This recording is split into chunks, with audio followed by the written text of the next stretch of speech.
الشيطان الرجيم بسم الله الرحمن الرحيم وأنذر به الذين يخافون أن يحشروا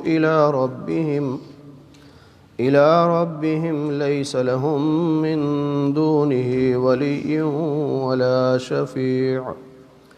ولا شفيع لعلهم يتقون صدق الله العظيم اللهم صل على محمد وعلى آل محمد كما صليت على إبراهيم وعلى آل إبراهيم إنك حميد مجيد اللهم بارك على محمد وعلى آل محمد كما باركت على إبراهيم وعلى آل إبراهيم إنك حميد مجيد۔ 7ویں پارے کا 12واں رکوع ہے۔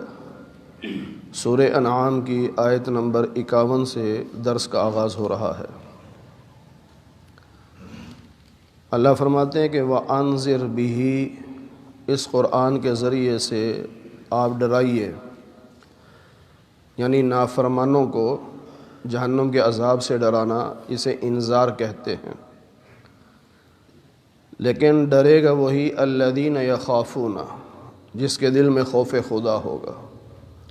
جس کے دل میں خوف خدا نہیں، اسے جتنا مرضی قرآن سناؤ اسے کوئی ڈر نہیں لگے گا، اسے آخرت کی کوئی فکر نہیں۔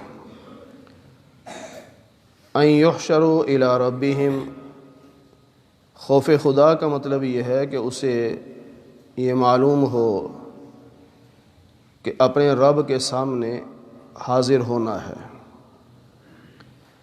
اور وہاں پر لیس لہم من دونہ ولی ولا شفیع،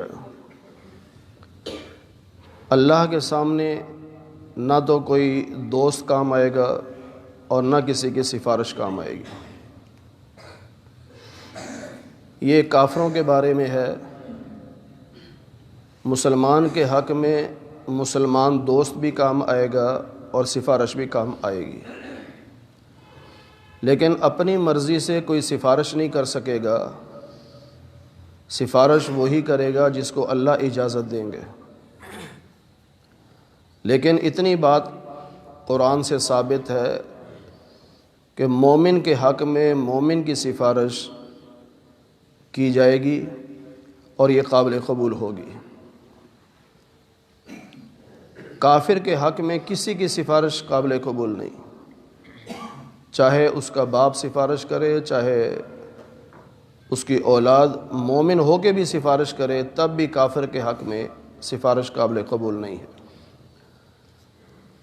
قرآن کے ذریعے سے ان کو ڈرانے کا فائدہ کیا ہوگا؟ لعلہم یتقون، شاید کہ یہ متقی بن جائیں، گناہوں سے اپنے آپ کو بچا لیں۔ مکہ کے کچھ سردار اکٹھے ہو کر آئے اور نبی علیہ السلام نے انہوں نے کہا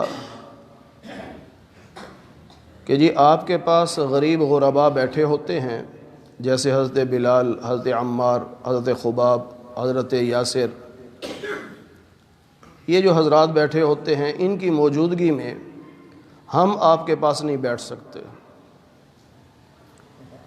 آپ ان کو الگ کر دیں اور ہمیں الگ کریں، یا جب ہم آئیں تو ان کو اٹھا دیا کریں، اور یا ان کو الگ بٹھا دیا کریں اور ہماری نشست الگ بنائیں۔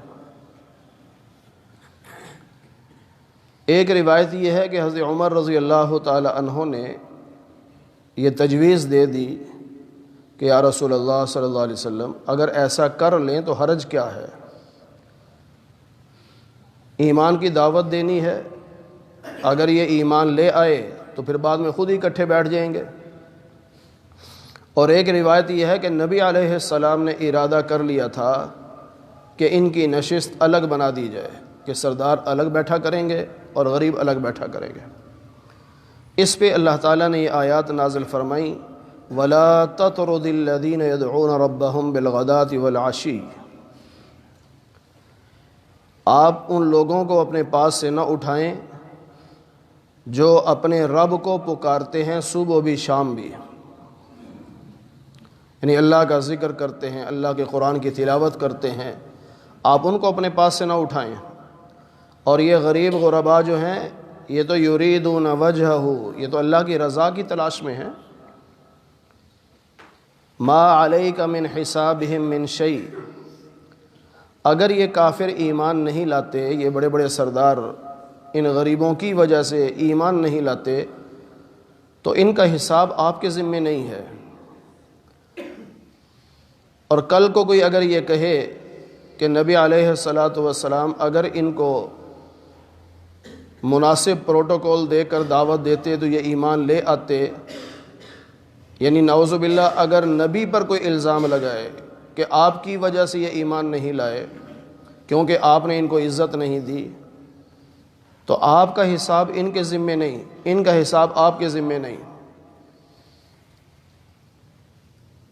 فتطردہم، اور اگر باتوں میں آ کر آپ نے غریبوں کو اپنے پاس سے اٹھا دیا، فتکون من الظالمین، تو یہ تو نا انصافوں والی بات ہوگی۔ پھر نبی تو نا انصافی نہیں کرتے، تو اس لیے اللہ نے آپ کو منع فرما دیا کہ غریبوں کو اٹھانا نہیں۔ اور ہمیشہ ہر نبی پر آغاز میں ایمان لانے والے غریب ہی ہوتے تھے، یہ غریبوں کی شان ہے، ہر نبی پر پہلے کلمہ پڑھنے والے غریب لوگ ہی ہوا کرتے تھے۔ پھر اللہ فرماتے ہیں کہ یہ جو امیر اور غریب ہیں یہ تو ہم آزماتے ہیں لوگوں کو، امتحان ہوتا ہے لوگوں کا، کہ بعض لوگ غریبوں کو دیکھ کر کہتے ہیں اہؤلائی، یہ ہیں وہ لوگ من اللہ علیہم من بیننا، کہ اللہ نے ہم میں سے ان پر احسان کر دیا کہ ان کو ایمان کی دولت دے دی، یعنی تنزیہ طور پہ کہتے ہیں۔ جیسے 26ویں پارے میں سورہ احقاف کے دوسرے رکوع میں ہے کہ حضرت عمر رضی اللہ تعالی عنہ جب ایمان نہیں لائے تھے تو آپ کی باندی حضرت زنیرہ وہ ایمان لے آئی تھی، تو آپ نے بہت مارا پیٹا کہ یہ ایمان چھوڑ دے، لیکن وہ ڈٹی رہیں۔ تو اس پہ حضرت عمر نے فرمایا، اس وقت تک ایمان نہیں لائے تھے، کہ اگر یہ ایمان کوئی اچھی چیز ہوتی تو یہ باندی ہم سے سبقت نہ لے جاتی، یہ ہم سے پہلے ایمان نہ لاتی، یعنی ایمان لانا کوئی اچھی چیز نہیں۔ تو یہاں پر بھی یہ حقارت کی نظر سے یہ کہا کرتے تھے، یہ وہ لوگ ہیں جن پہ اللہ نے احسان کیا۔ اللہ نے اس کا جواب دیا، الیس اللہ بأعلم بالشاکرین، کیا اللہ قدر کرنے والوں کو نہیں جانتا کہ اللہ کے دین کی کون قدر کر رہا ہے؟ جو اللہ کے دین کی قدر کرتا ہے اللہ پھر اس کی قدر کرتا ہے، وہ چاہے غریب ہی کیوں نہ ہو، اللہ قدر کرتا ہے۔ پھر اللہ نے فرمایا یہ جو غریب ہے نا ان کو صدمہ پہنچا ہوگا کہ ایسی باتیں ہو رہی ہیں، تو وَإِذَا جَاءَكَ الَّذِينَ يُؤْمِنُونَ بِآيَاتِنَا، جب یہ غریب لوگ جو ایمان والے ہیں جب آپ کے پاس آئیں تو آپ نے کہنا ہے سلام علیکم، تم پہ سلام ہو۔ دیکھو اللہ نے غریبوں کی کیا شان رکھی کہ غریبوں کو صدمہ نہ پہنچے، ان کے دل پر چوٹ نہ لگے، جو ہی وہ آپ کے پاس آئیں تو آپ خود سلام پیش کریں، سلام علیکم، تم پہ سلام ہو۔ کتب ربکم علی نفسہ الرحمہ، تمہارے رب نے اپنے ذمے رحمت لکھ لی ہے کہ میری رحمت ہوگی، غصہ نہیں ہوگا۔ اللہ کی رحمت اللہ کے غضب پر حاوی ہے، غالب ہے۔ جیسے حدیث پاک میں ہے کہ جتنی بھی رحمت ہے پوری دنیا میں، ماں کی اپنی اولاد سے، باپ کی اپنی اولاد سے، بہن بھائیوں میں آپس میں رحمتیں شفقتیں انسانوں میں ہوتی ہیں، جانوروں میں بھی ہوتی ہیں۔ تو اللہ کے نبی فرماتے ہیں کہ جتنی بھی رحمتیں ہیں یہ اللہ کی رحمت کا ایک حصہ ہے، 99 رحمتیں رب نے اپنے پاس رکھی ہیں، اور ان 99 رحمتوں کا ظہور قیامت کے دن ہوگا۔ عجیب اللہ کی رحمتیں ہیں، اس لیے اللہ فرماتے ہیں لا تقنطوا من رحمت اللہ، اللہ کی رحمت سے مایوس نہ ہوا کرو۔ حضرت یعقوب علیہ السلام نے اپنے بیٹوں سے فرمایا تھا، سورہ یوسف میں ہے کہ جو مایوس ہوتا ہے وہ تو کافر ہو جاتا ہے. کبھی بھی کسی حال میں بھی اللہ کی رحمت سے مایوس نہیں ہونا چاہیے. اللہ فرماتے ہیں کہ جس نے کوئی گناہ کا کام کر لیا، سوءا بجہالۃ، علماء نے لکھا ہے کہ ہر گناہ جہالت کی وجہ سے ہی ہوتا ہے. یعنی بے شک پتہ ہے کہ گناہ ہے، لیکن اس وقت شیطان اتنا حاوی ہوتا ہے کہ بندہ اس کے انجام کو بھولا ہوا ہوتا ہے. لہٰذا ہر گناہ جہالت کی بنیاد پہ ہوتا ہے. اگر کسی نے گناہ کر لیا ثم تاب من بعدہ، پھر اس نے توبہ کر لی، وَأَصْلَحَ، اپنی اصلاح کر لی کہ آئندہ گناہ نہیں کروں گا، فَأَنَّهُ غَفُورٌ الرحیم، اللہ بخشنے والا اور رحم کرنے والا. وَكَذَلِكَ نُفَصِّلُ الْآيَاتِ، اسی طرح ہم اپنی آیات کو کھول کھول کے بیان کرتے ہیں اور مجرموں کو راستہ بھی کھول کھول کے بتاتے ہیں، تاکہ کل کو کوئی یہ نہ کہہ سکے کہ ہمیں تو پتہ ہی نہیں تھا. فَأَلْهَمَهَا فُجُورَهَا وَتَقْوَاهَا، سورۃ الشمس میں ہے. اللہ نے ہر ایک کو بتا دیا ہے کہ صحیح راستہ کون سا ہے، غلط راستہ کون سا ہے.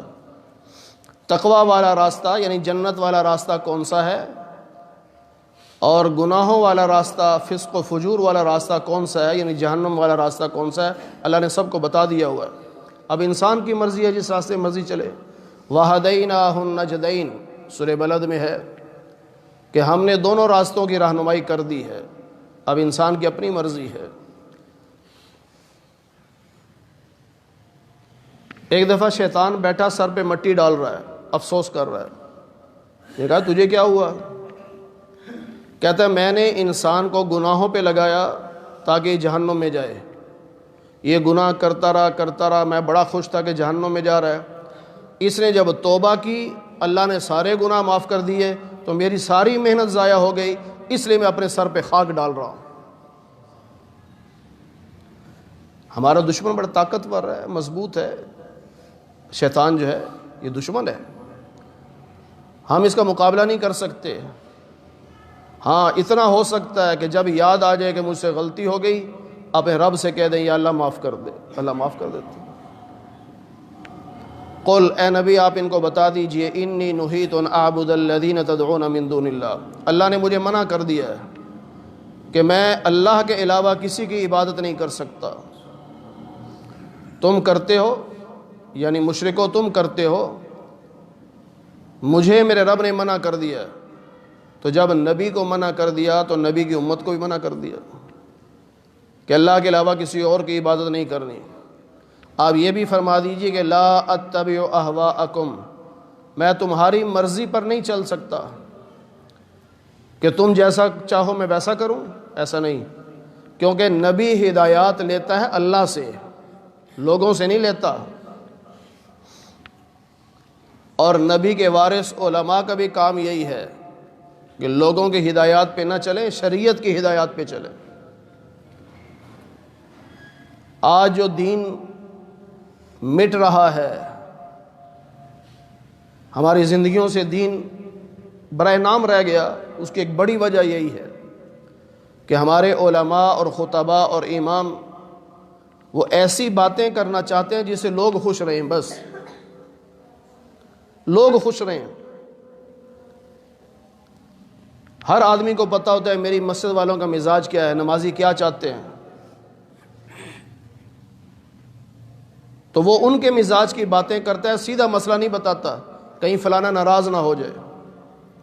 تو اللہ نے قرآن میں نبی علیہ السلام سے فرمایا کہ ان کو بتا دو لا اتبع اہواءکم، میں تمہارے پیچھے نہیں چل سکتا، میں تو اللہ کا پابند ہوں.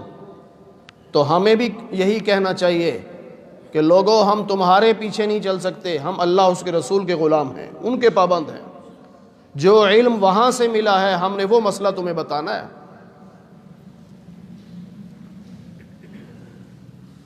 کئی لوگ ڈر جاتے ہیں کہ سود کے خلاف میں نے بات کی تو فلانا جو ہے نا وہ سودی کاروبار کرتا ہے، ناراض ہو جائے گا. ہوتا رہے ناراض. کامیابی اس میں نہیں ہے کہ لوگ خوش رہیں، کامیابی اس میں ہے کہ اللہ اور اس کا رسول خوش ہو جائیں.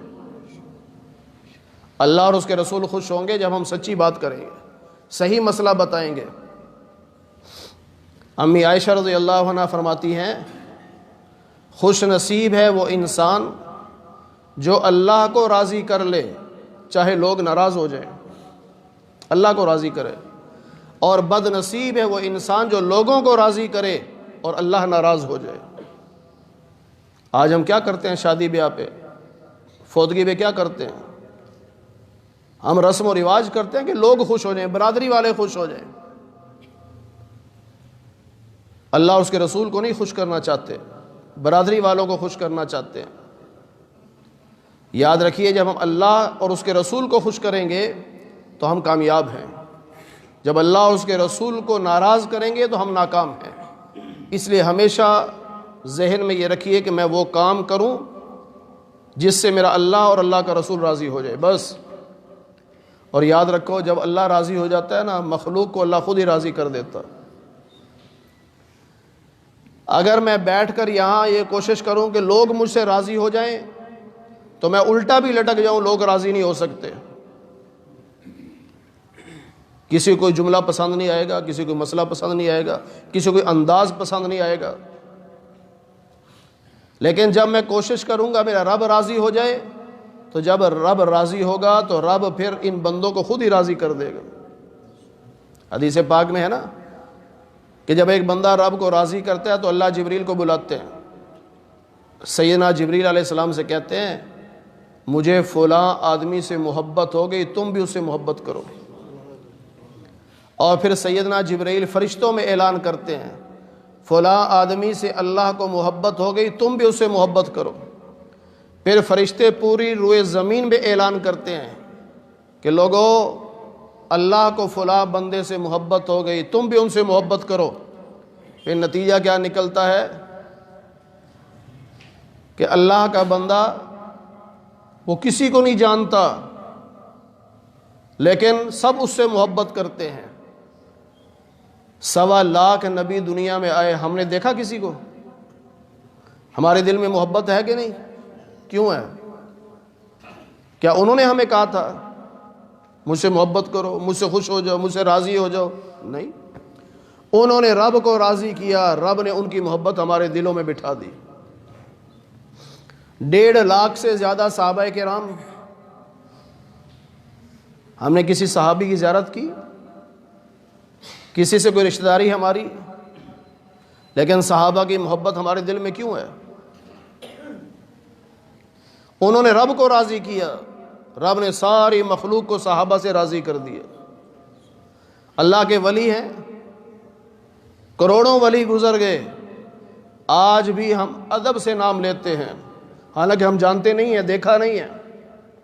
کیوں؟ انہوں نے رب کو راضی کیا، اللہ نے ہمارے دلوں میں محبت ڈال دی ان کی۔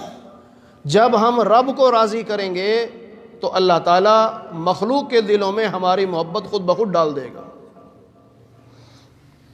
صحابہ کرام کی جماعت ایک جا رہی تھی تو رات کو جہاں ٹھہرنا تھا وہ جنگل آ گیا۔ اب جنگل میں درندے تھے، ایک صحابی پہلے اترے، جنگل میں گئے، آواز لگائی جنگل کے درندوں جنگل خالی کر دو، آج محمد کے غلاموں نے رات یہاں ٹھہرنا ہے۔ تاریخ گواہ ہے، سارے جنگل کے درندے جنگل خالی کر کے چلے گئے، صحابہ ساری رات وہاں رہے۔ صبح جب صحابہ کی جماعت چلی گئی پھر جنگل کے درندے واپس آئے۔ جب اللہ کو راضی کریں گے تو انسان نہیں، جانور بھی پھر ہماری بات مانیں گے۔ اس لیے لا اتبع اہواءکم، میں تمہاری خواہشات کے پیچھے نہیں چلتا، میں تو اللہ کے حکم پر عمل کرتا ہوں۔ قد ضللت اذا وما انا من المہتدین، اگر میں لوگوں کے پیچھے چلوں تو پھر میں تو بہک جاؤں گا اور ہدایت کے راستے سے نکل جاؤں گا۔ قل انی علی بینۃ من ربی، ان کو یہ بھی بتا دیجئے کہ میں اپنے رب کی طرف سے واضح راستے پر ہوں، جو رب نے حکم دیا میں تو اس پہ چل رہا ہوں۔ وَكَذَّبْتُمْ بِهِ، اور تم اس کا انکار کرتے ہو۔ میں قرآن کریم پر عمل کرتا ہوں، تم انکار کرتے ہو۔ کافر انکار کرتے تھے نا۔ پھر کافر یہ بھی کہتے تھے آپ ہمیں جہنم سے ڈراتے ہیں، آپ ہمیں عذاب سے ڈراتے ہیں، عذاب کیوں نہیں لاتے؟ لے آؤ عذاب۔ بلکہ 9ویں پارے کے آخر میں بعض مشرکین کے جو سردار تھے ان کی یہ بد دعا بھی نقل کی گئی. ایسے دلیر کعبہ کا غلاف پکڑ کے کہہ رہے ہیں اللہم ان کان ھذا ھو الحق من عندک فامطر علینا حجارۃ من السماء او ائتنا بعذاب علیم. اے اللہ اگر یہ اسلام سچا دین ہے ہم پہ پتھروں کی بارش کر، ہم پہ دردناک عذاب بھیج. تو یہ کافر کہتے تھے اللہ کے نبی سے عذاب کیوں نہیں آتا؟ اللہ نے فرمایا ان کو یہ بھی بتا دو ما عندی ما تستعجلون بہ، جو عذاب تم مانگ رہے ہو نا وہ میرے اختیار میں نہیں. ان الحکم الا للہ، وہ تو اللہ کے اختیار میں. اللہ کا حکم جب ہوگا آ جائے گا، میرے اختیار میں نہیں. یقص الحق، اللہ سچی باتیں بتاتا ہے اور اللہ ہی بہترین فیصلہ کرنے والا ہے. اے نبی ان کو یہ بھی بتا دیجئے لو ان عندی ما تستعجلون بہ، جس عذاب کو تم مانگ رہے ہو نا اگر وہ میرے اختیار میں ہوتا تو لقضی الامر بینی وبینکم، تو میرے اور تمہارے درمیان وہ فیصلہ ہو چکا ہوتا، یعنی میں عذاب مسلط کر دیتا. اب یہاں سے یہ بات بھی سمجھ آتی ہے نبی پاک صلی اللہ علیہ وسلم جو رحمت للعالمین ہیں، ساری کائنات کے لیے رحمت ہیں، لیکن اللہ کی رحمت نبی کی رحمت سے بھی زیادہ ہے. اللہ کی رحمت نبی کی رحمت سے بھی زیادہ ہے. یہ رحمت ہی تو ہے کہ اللہ عذاب نہیں بھیج رہا. نبی تو کہتے ہیں میرے اختیار میں ہوتا تو عذاب میں لے آتا. وَعِندَهُ مَفَاتِحُ الْغَيْبِ، غیب کی چابیاں اللہ کے پاس ہیں، یعنی غیب کا علم اللہ کے پاس ہے. لا يعلمها الا هو، اللہ کے سوا کوئی نہیں غیب جانتا. وَيَعْلَمُ مَا فِي الْبَرِّ وَالْبَحْرِ، زمین پہ جو کچھ ہو رہا ہے، سمندر میں جو کچھ ہو رہا ہے، سب اللہ کے علم میں ہے. وَمَا تَسْقُطُ مِن وَرَقَةٍ إِلَّا يَعْلَمُهَا، اگر درخت سے کوئی پتا گرتا ہے تو وہ بھی اللہ کے علم میں ہوتا ہے. کتنے پتے پیدا ہو رہے ہیں، کتنے پتے جھڑ رہے ہیں، کس پتے نے کب نکلنا ہے، کس پتے نے کب گرنا ہے، سب اللہ کے علم میں. وَلَا حَبَّةٍ فِي ظُلُمَاتِ الْأَرْضِ، زمین کے اندھیرے میں جو دانہ پھینکا جاتا ہے، جو بیج بویا جاتا ہے، وہ بھی اللہ کے علم میں ہے. کسان نے کتنے بیج پھینکے اور کتنے بیجوں سے پودا نکلے گا، کتنے بیج بیکار جائیں گے، کسان کو نہیں پتا، اللہ کو یہ بھی پتا ہے، سب پتا ہے اللہ کو.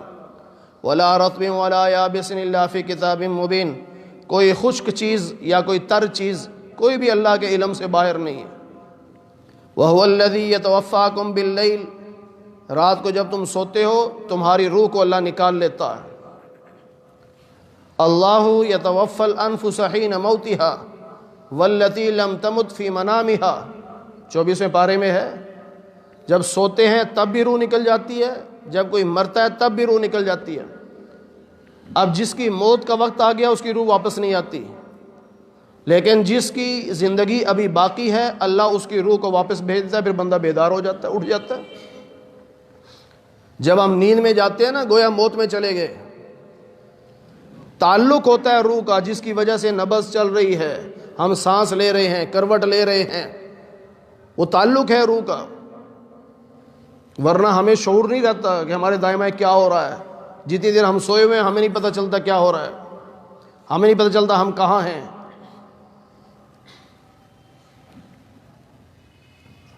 اور قبر میں بھی جب میت کو دفنا دیا جاتا ہے تو جب منکر نکیر آتے ہیں تو روح پھر واپس آ جاتی ہے. جس طرح نیند میں سونے والا اس کی روح واپس آ جاتی ہے، اسی طرح قبر میں بھی روح واپس آ جاتی ہے. بعض حضرات نے کہا واپس نہیں آتی، تعلق ہوتا ہے. چلو تعلق مان لو چاہے واپس مان لو، بات تو ایک ہی ہے. جس طرح یہاں پر سونے والا زندہ ہوتا ہے اسی طرح قبر میں بھی سونے والا زندہ ہوتا ہے.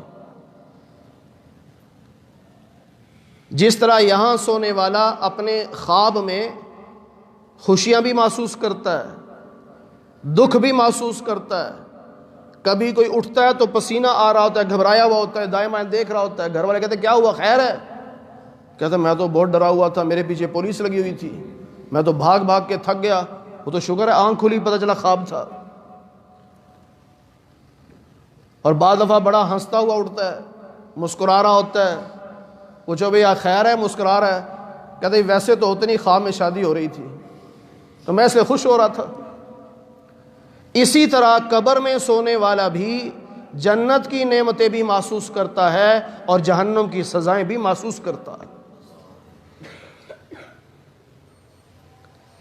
تو اللہ فرماتے ہیں کہ وَيَعْلَمُ مَا جَرَحْتُمْ بِالنَّهَارِ، دن میں جو کچھ تم کرتے ہو سب اللہ کے علم میں ہے۔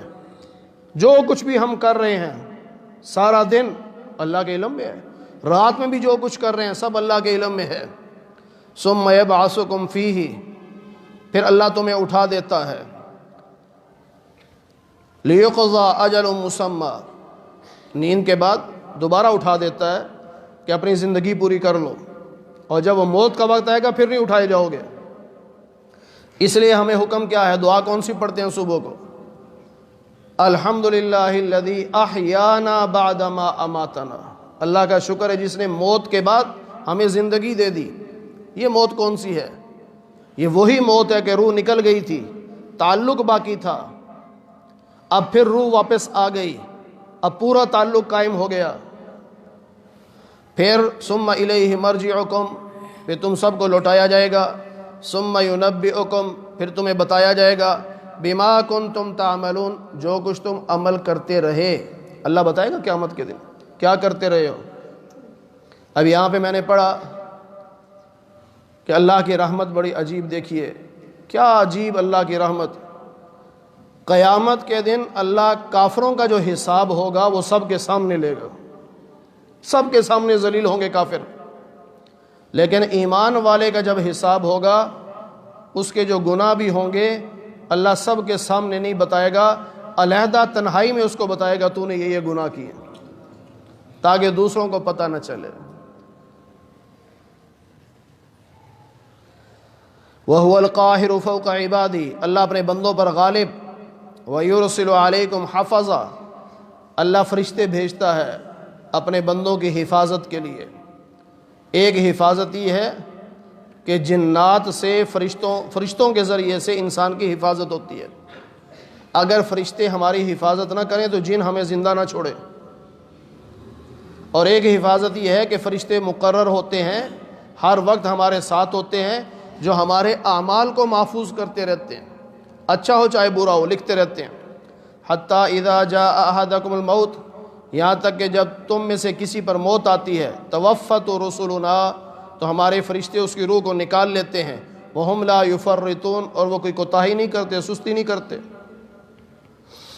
ثم ردوا الی اللہ مولاہم الحق، پھر اس روح کو لوٹایا جاتا ہے اللہ کی طرف، اللہ ہی سچا مولا ہے۔ مولا کا معنی رب، خدا۔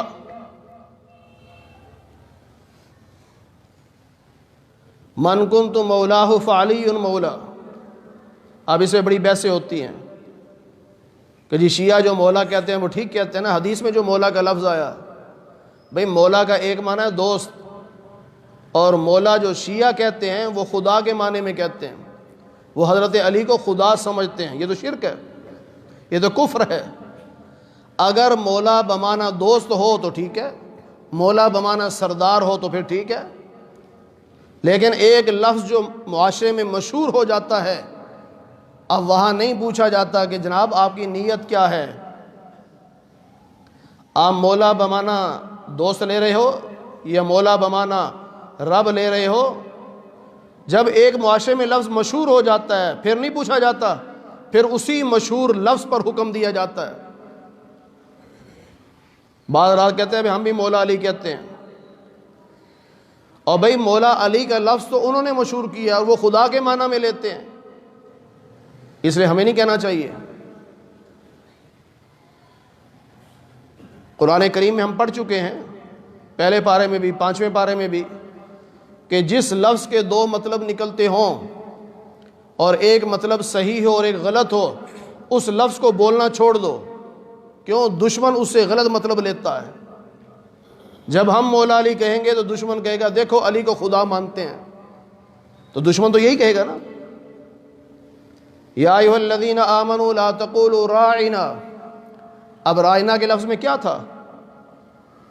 صحابہ تو صحیح استعمال کرتے تھے کہ اس کا مطلب ہے ہماری رعایت کیجئے، لیکن دشمن اس کا معنی غلط لیتا تھا، راعینا، اے ہمارے چرواہے، نعوذ باللہ، نبی علیہ السلام کے بارے میں وہ مطلب غلط لیتے تھے، اس لیے اللہ نے منع کر دیا یہ لفظ ہی نہ بولو۔ اس لیے یہاں پر بھی ہمیں احتیاط کرنی ہوگی۔ ثم ردوا الی اللہ مولاہم الحق، سچا مولا اللہ ہے، رب اللہ ہے۔ الا لہ الحکم، اسی کا حکم چلتا ہے، وہی سب سے جلد حساب لینے والا ہے۔ اللہ فرماتے ہیں نبی علیہ السلام سے کہ ان سے پوچھئے من ینجیکم من ظلمات البر والبحر، خشکی پہ یعنی زمین پہ یا سمندر میں جب تمہیں کوئی پریشانی آتی ہے تم اللہ کو پکارتے ہو تو بتاؤ تمہیں بچاتا کون ہے؟ بڑے سے بڑا مشرک بھی کہے گا اللہ ہی بچاتا ہے، لیکن جب پریشانی میں ہوگا تب، اور جب خوش ہوگا تو پھر کہے گا نہیں نہیں بابا جی نے بچایا ہے۔ اللہ فرماتے ہیں کہ جب یہ پریشان ہوتا ہے تو کہتا ہے اگر اللہ نے بچا لیا تو ہم اللہ کا شکر ادا کریں گے، لیکن جب اللہ بچا لیتا ہے تو پھر شکر نہیں کرتے، پھر شرک کرتے ہیں۔ میں مثال دیا کرتا ہوں کہ خدا نہ خواستہ یہاں بیٹھے بیٹھے زلزلہ آ جائے، سارے اپنا اپنا مسلک بھول جائیں گے، سارے کیا کہیں گے؟ لا الہ الا اللہ، لا الہ الا اللہ، یا اللہ بچا لے، یا اللہ بچا لے۔ اب تو کوئی نہیں کہے گا داتا صاحب تو بچا لے، اب تو کوئی نہیں کہے گا کہ میں ملنگنی داتا دی، اب تو سارے کہ یا اللہ بچا لے، یا اللہ بچا لے۔ اور جب اللہ بچا لیتا ہے تو توحید والا شکرانے کے نفل پڑتا ہے، یا اللہ تیرا شکر ہے تو نے بچایا ہے۔ اور جو مشرک ہوتا ہے کہتا ہے دیکھ دیکھ کے اور دربار تے بابے نے بچا لیا ہے۔ تو اللہ نبی سے فرما رہے ہیں ان سے پوچھو کون بچاتا ہے؟ بچانے والا اللہ ہے۔ تو جب اللہ مصیبت سے بچا لے تو اللہ کا شکر ادا کرنا چاہیے، شرک نہیں کرنا چاہیے۔ قل، آپ فرما دیجئے، هو القادر، اللہ قادر ہے اس بات پر کہ تم پر عذاب بھیج دے۔ تین قسم کے عذاب اللہ بھیج سکتا ہے، بھیج تو کہی سکتا ہے، لیکن تین طرح کا عذاب، اوپر سے بھی عذاب آ سکتا ہے، نیچے زمین سے بھی آ سکتا ہے، آپس میں بھی عذاب آ سکتا ہے۔ اوپر سے عذاب آنے کے کئی مطلب ہے، اللہ اوپر سے بجلی گرا دے، پتھروں کی بارش کر دے، فرشتہ بھیجے جو چیخ مارے، تیز ہوا چلا دے، کئی قسم کے عذاب ہو سکتے ہیں۔ نیچے سے عذاب کا مطلب یہ ہے کہ زمین پھٹے سارے اندر چلے جائیں، یا زمین پہ زلزلہ آئے اور سارے ہلاک ہو جائیں، ہو سکتا ہے۔ لیکن ایک مطلب یہ ہے، حضرت عبداللہ بن عباس اور ان کے کچھ ہیں کہ اوپر سے عذاب کا مطلب یہ ہے کہ جب اللہ ناراض اور بے رحم حکمران اوپر بٹھا دیتا، یہ بھی عذاب ہوتا ہے۔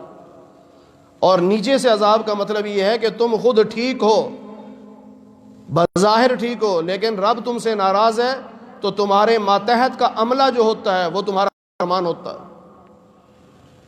یہ اللہ کی ناراض ہو، یلبسکم شیعا، کہ تم پڑ جاؤ، آپس میں لڑ پڑو، جو کچھ ہو رہا ہے، ہر نئی نئی پارٹیاں آپس میں لڑائیاں ہو رہی ہیں، تو یہ بھی اللہ کا عذاب ہے۔